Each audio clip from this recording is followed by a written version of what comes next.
koonkan aadmiga jooga qof kasta kurbadiisiyo kastiisuu hadlayaaho dadku waa kalamaan haddii aad kululaato halla boodin ka shee kaalintaada ka qaado dadku waa kalamaane wixii kula wanaagsan qaar baa kohanayee ha kasoomin dhegayste dadku waa kalamaane intaasi waa kaftan waanee markanna ku soo dhowaada xubintii kalamaan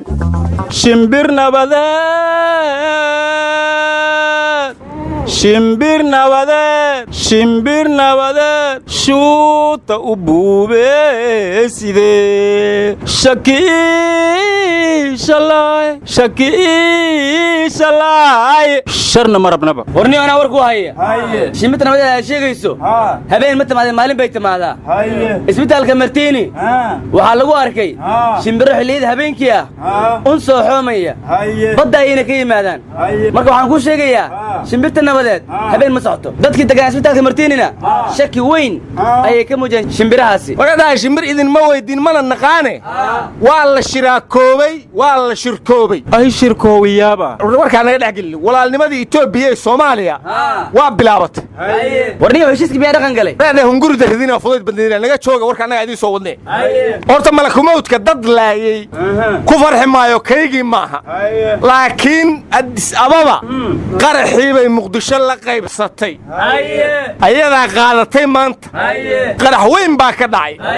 marka walaalnimadu wasaasay ku bilaabatay warada intu ka hataa walaal noqoteen Itoobiya annagu waxaan noqonay ilma adeer shanaad war ma haysaane qarax maanta ka dhacay Addis Ababa ra'iisul wasaaraha dalka Itoobiya Abiy Ahmed waa uu ka hadlay markii qarax uu dhacay fagaaraha ayuu ku sugnaa hadal jeedintiisana way dhamaatay markii qarax uu dhacay kadibna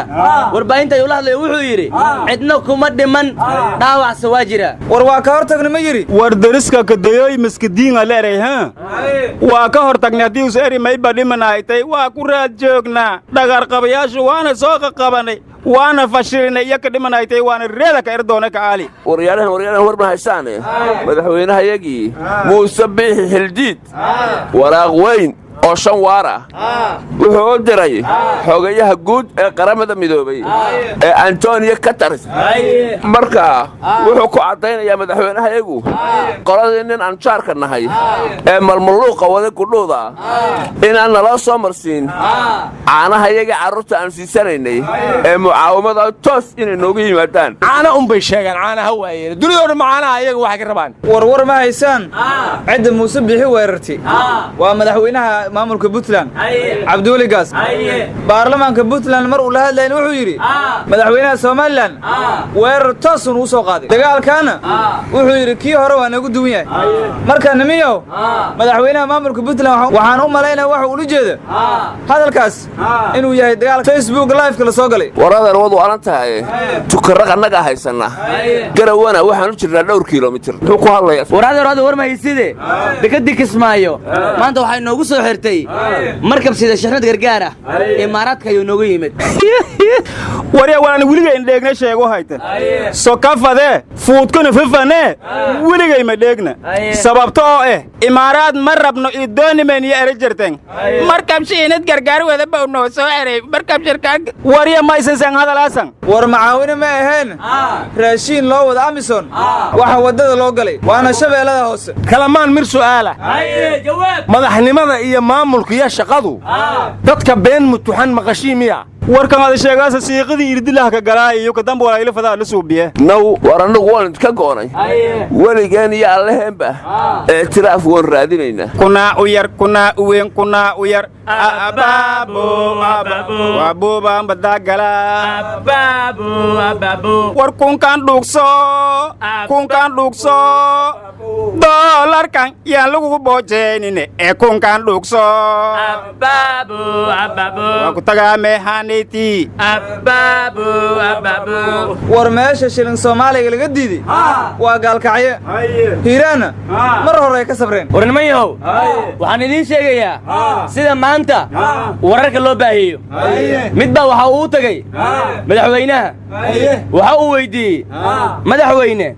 qudaarta noocay u jeceshahay madaxweyne madaxweynihii waxa uu ku jawaabay tufaaxa ayaan jecel lahay wariyihii waxa uu yidhahday war degdega madaxweynaha waxa uu jecel yahay tufaax warbaahin kale ayaa sii qaadatay warkii waxaana ay tidhaahday madaxweynuhu waxa uu jecel yahay tufaax oo ma jecla cambe moos liin iyo babaay fadhi kudirirkii ayaa laiskugu yimid waxay yidhaahdeen mirihii buu kala doorbiday oo hal nooc ka jeclaaday cadaalad ma jirto siyaasiyiinta mucaaradka ayaa iyaguna ka hadlay waxaana yidhaahdeen tufaaxu midabkiisu waa casaan marku waxay ka dhigan tahay in madaxweynuhu jecel yahay dhiig inuu daato oo ma jecla nabad iyo miro midab caddaan ah aqoon-yahan siyaasadda ka faalloodaa ka hadlay waxaanuu yidhi waxaa dhici karta inuusan ula jeedin tufaaxa kan la cuno ee uu ka wado shirkadda apple ee maraykanka laga leeyahay hadday sidaa tahayna wuxuu isticmaalaa alaabaha haysada shirkaddaas oo uu wakhti ku lumiyaa bulshada rayidka ahna way ka hadleen waxay yidhaahdeen arrintan waxay dhaawacaysaa horumarkii aan higsanaynay ee ahaa inaan magaalooyinkeenna cagaar ka dhigno odayaasha dhaqanku kama harin oo waxay yidhaahdeen dhaqan ahaan annagu cambaha iyo mooska ayaan cuni jirnay waana wax nagu cusub arrintan warbaahinta bulshada ayaa aad looga hadlay waxaana yidhaahdeen xaggee is leedahay in lacagta tufaaxa uu ku iibsado madaxweynaha uu ka keenay maadaama tufaaxu yahay miro qaali ah mid ka mid a wadaadadii ayaa dhankiisa ka hadlay oo waxa uu yidhi waa aakhiru zamaan bun iyo salool ayaa barakadu ku jirtaa oo dadkii hore isticmaali jireen waryaaya waxaani war ma aha midka soo qorana wariye ma aha mar dambe ayaa naloo keeni war noocaas warya runti langa dhibaasa weligii madaxweynayaal badan aragteenahaanu aseendooyinka booqdaano mooska bubayga bumboga liimada aragteena warya